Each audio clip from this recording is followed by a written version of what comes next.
is roots reggae. Yeah. So it's in within me to make a decision at a certain time of age, which of those applies to people. But unfortunately, I'm not just a reggae artist. I'm a very dynamic artist because I knew that in the future, will be for those who are dynamic, those who can move on, those who can move with what is at present. So I'm a rock artist. Yeah. I do hip hop. Mm-hmm. I'm good at R&B. Yeah. So I left my options open, and it's actually one of the reasons why I have not excelled in any, but I have come with all at a go slowly, because I knew that it's very important. Like when I do my concerts, my individual concerts, it's good to do different things for all the people to be able to find one thing for them. Yeah. It's an audience. Some people like slow music. Some people are gonna like Bebe as a person, but they like fast music. Some people like hip hop. Some people. So you're gonna put up a lineup of songs, different genres. So you're gonna take the people from the slowest tempo to the highest tempo, from reggae to hip hop to dancehall to R&B to rock music. Yeah. Right now, today, my biggest song ever on my new album is a rock song. Yeah. It's called Freedom. So when I sit and see people enjoy different types of music, it forced me not to be just a reggae artist. Yeah. And now, when I listen to your music, you normally stick to your language. Like you never. Uganda. Yes, you don't move. So do you think that has some sort of influence in terms of your music getting out there? Yes, it has a negative influence because it was because Uganda, if you compare the development, technological development, regional development, on-ground development, if you compare Uganda to the other countries that were ahead of us musically, or that are ahead of us musically, there's a factor that could not allow us to concentrate on language that is universal, that is English. Because the people back home needed, for an artist to stand strong, you need your home roots first. You need to be so strong. So the people back home, or your roots will then propel the right waters for your leaves to shine beyond. Yeah. So what I would say is the people back home needed to be convinced, and the best and the only way they could be convinced is if it was in a language they would understand. Yeah. So the Ugandan artists have had that aspect. Anyway, most of the artists do. But despite the fact that our industry was not so developed, we were locked into a third world industry, third world information, third world production, but then teaching the audience first to agree to support us. So right now, I am supported by Ugandans. So now I can use my platform and do all the music in English. Because now they do appreciate me no matter which language I use. So you find me now doing music very easily understandable by anybody else. But music is not just language anyway. Songs can be loved in any language. I've had so many songs from Nigeria in languages I don't know I like. I've had so much from South Africa in languages I don't understand. But also there's a factor of coming from a country that has like 30 languages, which is Uganda. So it was also a problem because by the time you consolidate the whole audience to support you, I'm a Muganda, we're the central people, but the country has 40 tribes. You can imagine how long it's going to take you for the last tribe to understand, to pick you. So now they all picked up, and now I'm ready as a new virgin artist. Now let's talk about your fans. You have the most supportive and craziest fans ever. In to Africa, mention, the rest of the yes, world. definitely. I see artists who have like millions and millions of followers. But you tweet one thing. People like @Prince_William 111 or something. He's always tweeting about you all the time, and I know he's listening right now. Yes. How do you deal with so much love, eh? I think I got a question from this beautiful lady over here. What's her name? Maputi. Maputi asked me, how does it happen? Yes, strange. I have few followers on social media when it comes to Instagram and Twitter, but they're real. Yeah. That's the difference. They're real. My fans When they love Bebe Cool, they love me for good. Yeah. They love me because I'm real. I don't lie. I don't care whether you don't like me. I say the truth. Yeah. I don't care whether it hurts, but I have to say it. You know, I'm this guy. If you didn't go take a bath, I'm gonna tell you, excuse me, go take a bath.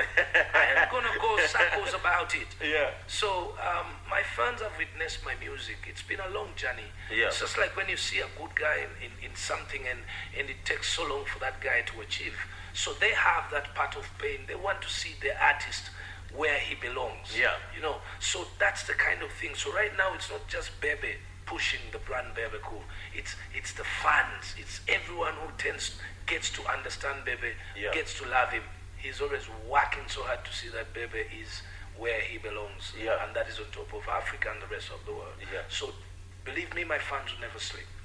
They will not. Musically, they will not. Yeah. Now, we're speaking about music, but I just want to take you back a little bit. Yeah. 2010. I mean, that must have been one of the most hardest year that you've ever had. From a police shooting at you, and secondly, what happened at the concert with regards to the terrorist attack and all of that. Would you say you would like, not to really like, but I just want to get your experience about it firstly. Just relieve it. Yeah. Well, the shooting. I had this concert. I performed with R. Kelly, and after the concert, say around about 1 o'clock, I have a new song. So I go to the clubs to pump it, and so I get into this club, and we have a fight with one of my other counter artists. Uganda is so competitive, and we have serious beef in Uganda. So my guy says, you know what? The owner of the bar says, can you hold on a little bit? I'll ask these guys to come out. So I walked out into the parking lot, and then there's this cop from the blue. I have the same cop uniform following me, my guard, in a national police uniform. Yeah. And then on the other side, there's another one with a gun cocked. He just opened fire from the blue. First shot the policeman I was with, then shot me. Then one of my bouncers saw I had taken in bullets. I didn't even know. He just stepped in front of me and took 6 on my behalf. And then my little nephew. But lucky enough, we all survived because it was rampant. People paid much attention and very fast. And there was no traffic at that time, so we could access hospitals so fast. I didn't wait for ambulances or anything. I just grabbed onto a car, explained myself. These guys dropped me straight to hospital within 15 minutes of being shot. So I was shot 4 times, but lucky enough, I knew that I didn't think about dying at that time. Yeah. So there was no chance. I never thought about dying. I just knew that I have to survive. Yeah. I put my pressure down. I stopped talking. I only passed my phone. The last calls, I did like 4 calls. These strangers had to make those numbers, to call those numbers in case I black out. Yeah. I put my pace down. I controlled my blood, my bleeding, and within 5 minutes I was in hospital. They knew it was Bebe, and then full attention. So I managed to survive. A week, like a month after, I was in this. I was picked from home by government officials to go just say a word or two, to people, and then it was like 200 kilometers away. Yeah. I did successfully. So on my way back, I rolled car accident when I was still lame. I survived with my wife at that moment. Then a week later, World Cup finals. I've not been performing anywhere. This guy says, just come, it's World Cup finals. Come and say hi, come and sing one song. So I felt like, I think it's okay. It's been too long, I've not been on stage. The people are craving to see whether Bebe Cool is now lame or something. Yeah. They need to confirm. So I step up and get to the venue. I'm on stage. What I noticed within my photos is I noticed the guys who had the bombs within the crowd of the people I was performing for. That's the most scary part. Because I think the bombs just refused to go off because During the performance, when I stepped on stage, everyone left their chairs. They came in the space, close to the stage, surrounded the stage, like 3,000 people, surrounded. So I have pictures, 2 pictures of one face in the middle, also raising the hands at that time. So you can imagine, my thought is, this guy's intention was to blow at that time. Yeah. But it did not go off. Not sooner had the game started, like a minute and a half, the first bomb went off. But I was seated at the front because of being lame.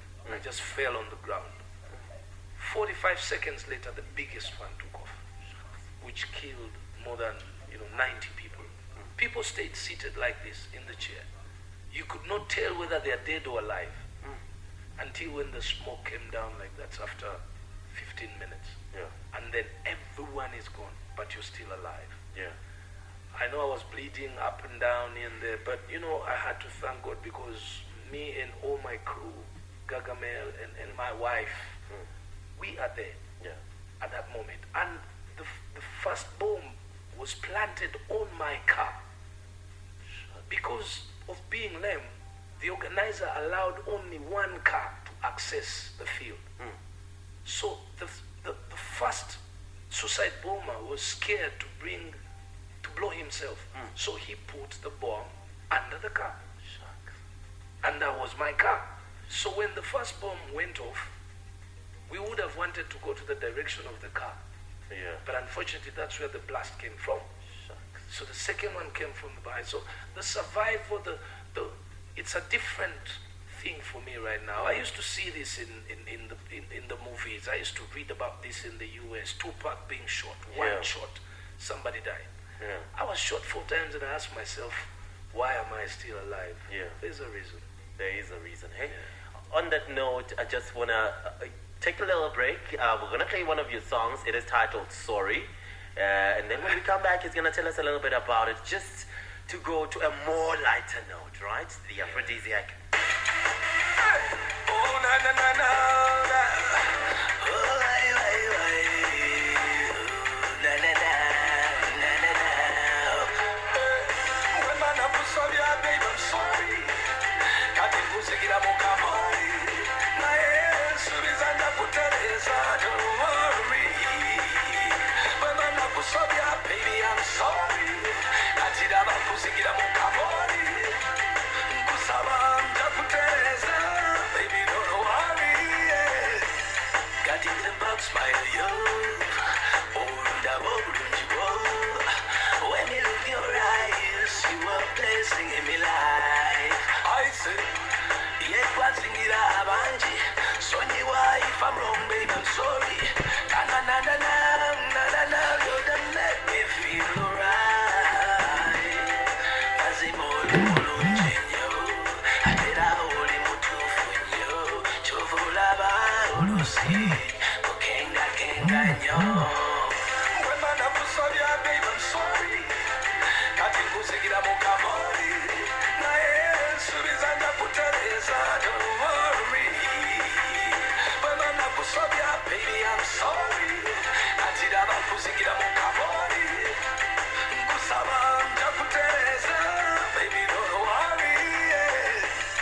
One day kanga kaba, you know. One day kanga setegera, you know. There's something about you, girl. Something special about you, girl. There's something about you, girl, you know. Njagala tuddeyo nga luli etwali. Njagala tubiddemu nga luli ebyali. Bwe mba nakusabya, babe, I'm sorry. Kati nkusigira mukamori. Naye Yesu bizanda kuteleza, don't worry. Bwe mba nakusabya, baby, I'm sorry. Kati daba kusigira mukamori. Nkusaba ndakuteleza, baby, don't worry. Kati nze mba smile yo.